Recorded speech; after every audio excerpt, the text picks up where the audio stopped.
আসসালামু আলাইকুম। আমার আজকের রেসিপি কাসকি শুটকি ভর্তা। কোনো রকম বাটাবাটির ঝামেলা ছাড়াই এই ভর্তাটা হাতে মেখেই তৈরি করতে পারবেন। এখানে আমি কিছু কাসকি মাছের শুটকি নিয়েছি। এই শুটকিগুলোকে শুকনো কড়াইয়ে হালকা করে টেলে নিতে হবে। ধোয়ার আগে আমার শুটকিটা ভাজা হয়ে গিয়েছে। এবারে চুলাটা বন্ধ করে দিচ্ছি এবং এটাকে ট্যাপের নিচে নিয়ে খুব ভালো মতো ধুয়ে নিচ্ছি। তারপরে পানিটা কিছুটা ঝরিয়ে নিয়ে এরকম একটা টিস্যুর সাহায্যে শুটকির গায়ে যে এক্সট্রা পানিটা আছে সেটা মুছে নিতে হবে। টিস্যু ছাড়াও কিন্তু আপনারা শুকনো সুতির কাপড় দিয়েও মুছে নিতে পারেন। শুটকির গায়ে যেন পানি না থাকে কোনো, সেভাবে শুটকিটাকে মুছে নিতে হবে।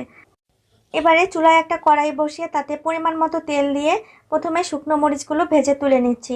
শুকনো মরিচ ওই তেলের মধ্যেই দিয়ে দিচ্ছি শুটকি মাছগুলো। এই শুটকিগুলো ভাজতে একটু তেল বেশি পরিমাণেই লাগবে। হাতের মুঠোয় এক মুঠো দিয়ে দিলাম রসুনের কোয়া। তারপরে এটা ভর্তা করে নেওয়ার পালা। শুকনো মরিচে কিছুটা লবণ দিয়ে শুকনো মরিচগুলো কষলে নিচ্ছি। ঝালটা এবারে কাঁচা সরিষার তেল দিয়ে দিলাম। এখন সব কিছু একসঙ্গে মাখিয়ে নিচ্ছি। দেখুন শুটকিটা কতটা মুচমুচে হচ্ছে, এভাবে হাতে নিলেই কিন্তু ভেঙে যাচ্ছে। আজকের এই ভর্তার রেসিপিটি কেমন লেগেছে তা কমেন্ট করে জানাবেন এবং ভিডিওটিতে অবশ্যই একটি লাইক দেবেন। সবাই ভালো থাকবেন। আজকের মতো বিদায় নিচ্ছি। আল্লাহ হাফেজ।